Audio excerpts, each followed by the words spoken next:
Bueno, y si de algo se trata este curso es de entender por dentro nuestra guitarra eléctrica, entenderla desde el punto de vista eléctrico. Ya la hemos entendido de otros puntos de vista en los libros de calibración, o la vamos a entender de otro punto de vista en otros libros.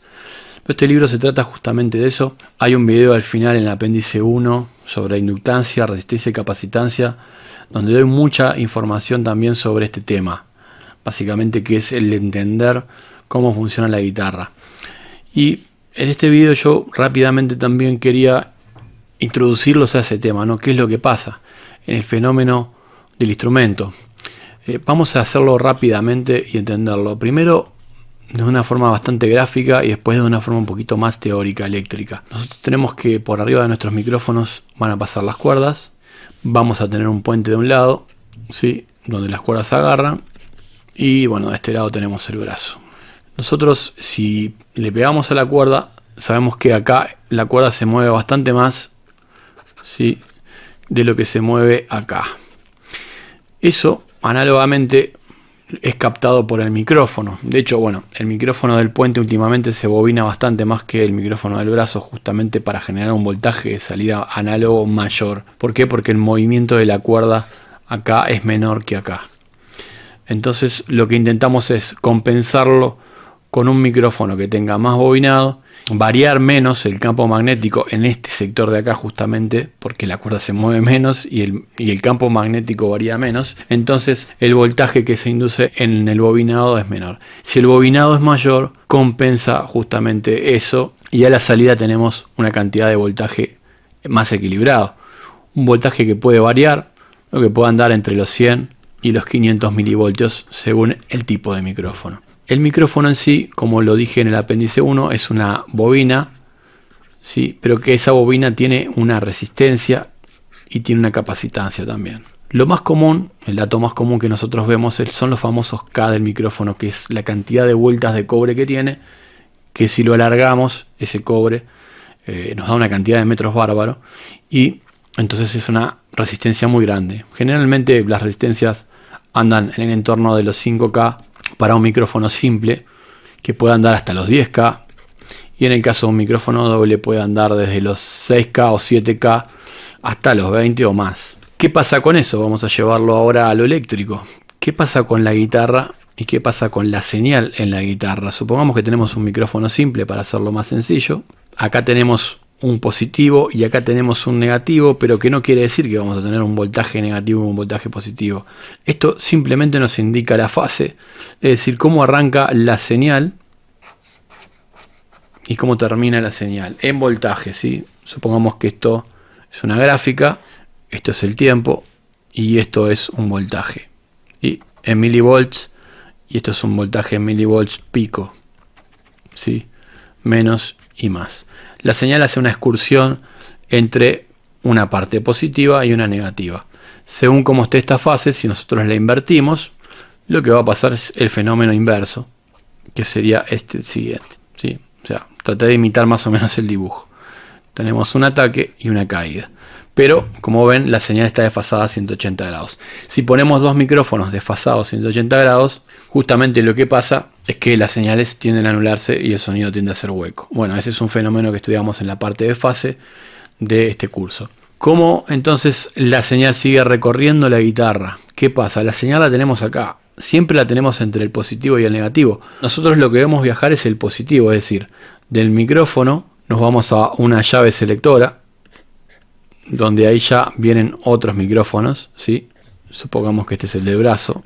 Y de ahí nos vamos a un potenciómetro de volumen. En el potenciómetro de volumen hay una salida. Acá hay una tierra. Y acá hay otro potenciómetro que es de tono. Entonces nosotros vemos como la señal en realidad, visualmente lo que vemos es esto. Pensamos que la señal está haciendo esta excursión, ¿sí? Atraviesa esto y hace esto. Entonces, tendemos a pensar en un circuito de la guitarra de forma lineal, es decir, como una señal que viene por acá, hace este recorrido, va al tono, se va a tierra o va a la salida o pasa por la llave. Y es correcto, o sea, obviamente hay una corriente por ahí muy baja que está recorriendo ese cableado, pero en la salida nosotros claramente tenemos un positivo y tenemos un negativo, ¿verdad? En el jack out, el jack de un cuarto famoso. Esta señal la tenemos que ver, la tenemos que medir como una tensión, como una diferencia de potencial. Y eso lo vamos a ver entre cada punto que toquemos, que sea vivo, y con referencia a una tierra. Una tierra que puede ser una carcasa de un potenciómetro, que puede ser en una llave selectora, que puede ser en un blindaje, que puede ser en una malla o un micrófono, o que puede ser en el negativo del jack de salida, o que puede ser en el puente de la guitarra, las arandelas de los potes, la arandela de la llave selectora, lo que sea. Pero siempre que pensemos en la excursión de la señal, esa que estamos viendo acá abajo, tenemos que pensar que es una tensión, que es una diferencia de potencial y que recorre el circuito a través de dos nodos distintos. Uno es el vivo, que lo llamamos en el libro todo el tiempo así, ¿sí? Y el otro que es la tierra. Entonces, entre estos dos puntos tenemos la señal efectivamente, entre el vivo y la tierra. Si el vivo con la tierra se ponen en cortocircuito, automáticamente nuestra señal se anula. Si el vivo con la tierra por alguna razón se abren, es decir, yo tengo el vivo acá, por ejemplo, y lo corto por alguna razón, y yo mido acá, ¿sí?, con respecto a tierra, hago esta medición y me da abierto, quiere decir que para acá tengo un problema. Para acá no está el problema. ¿Qué hago? Empiezo a medir en los otros nodos. Los nodos son el micrófono, terminales de la llave selectora, de entrada, de salida, la pata número 3 del potenciómetro, la pata número 2 del potenciómetro, la pata número 2 del potenciómetro de tono, si acá estamos en volumen, tono.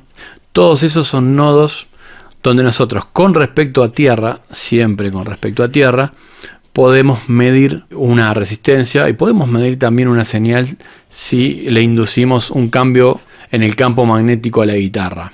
Podemos ver una diferencia de tensión mínima en, por ejemplo, un tester análogo. Si lo ponemos para medir resistencia, vamos a ver que si le ponemos una pieza de metal arriba de los micrófonos, esa aguja se va a mover.